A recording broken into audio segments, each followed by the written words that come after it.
नमस्कार, मैं उषा आज की नई खबर के साथ। अमेरिका में एक महत्वपूर्ण घटनाक्रम के तहत supreme court of the United states ने राष्ट्रपति डोनाल्ड ट्रंप द्वारा लगाए गए व्यापक आयात शुल्क को सीमित कर दिया है। अदालत ने अपने फैसले में कहा कि राष्ट्रपति ने जिस आपातकालीन कानून का उपयोग कर वैश्विक स्तर पर भारी टैरिफ लगाए थे, वह उन्हें इतने व्यापक अधिकार प्रदान नहीं करता। इस निर्णय को कार्यपालिका की शक्तियों पर एक महत्वपूर्ण संवैधानिक नियंत्रण के रूप में देखा जा रहा है।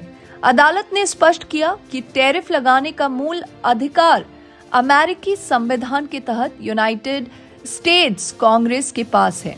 राष्ट्रपति कुछ विशेष परिस्थितियों में सीमित अवधि के लिए शुल्क लगा सकते हैं, लेकिन इसके लिए स्पष्ट कानूनी आधार होना आवश्यक है। न्यायालय के अनुसार पूर्व में लगाया गया व्यापक टैरिफ प्रावधान कानूनी दायरे से बाहर था। सुप्रीम कोर्ट के इस फैसले के तुरंत बाद डोनाल्ड ट्रंप ने प्रतिक्रिया देते हुए एक नया आदेश जारी किया। उन्होंने घोषणा की कि सभी देशों से अमेरिका में आयात होने वाले उत्पादों पर 10% का नया वैश्विक टैरिफ लगाया जाएगा।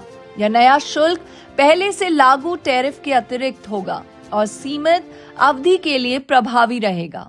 ट्रंप ने कहा कि यह कदम अमेरिका के व्यापार घाटे को कम करने और घरेलू उद्योगों की सुरक्षा के लिए उठाया गया है। उनका तर्क है कि कई देश अमेरिका के साथ असंतुलित व्यापार कर रहे हैं, जिससे अमेरिकी अर्थव्यवस्था को नुकसान हो रहा है। इसलिए 10% का यह अतिरिक्त टैरिफ आर्थिक संतुलन बहाल करने के उद्देश्य से लगाया गया है।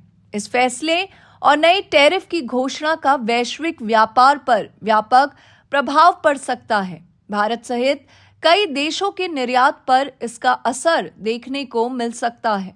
आर्थिक विशेषज्ञों का मानना है कि इससे अंतर्राष्ट्रीय बाजार में कीमतें बढ़ सकती हैं और व्यापारिक तनाव भी बढ़ने की आशंका है। आने वाले समय में यह देखना महत्वपूर्ण होगा कि यह नीति कितने समय तक लागू रहती है और विश्व अर्थव्यवस्था पर इसका क्या प्रभाव पड़ता है। धन्यवाद। मिलेंगे अगली खबर के साथ।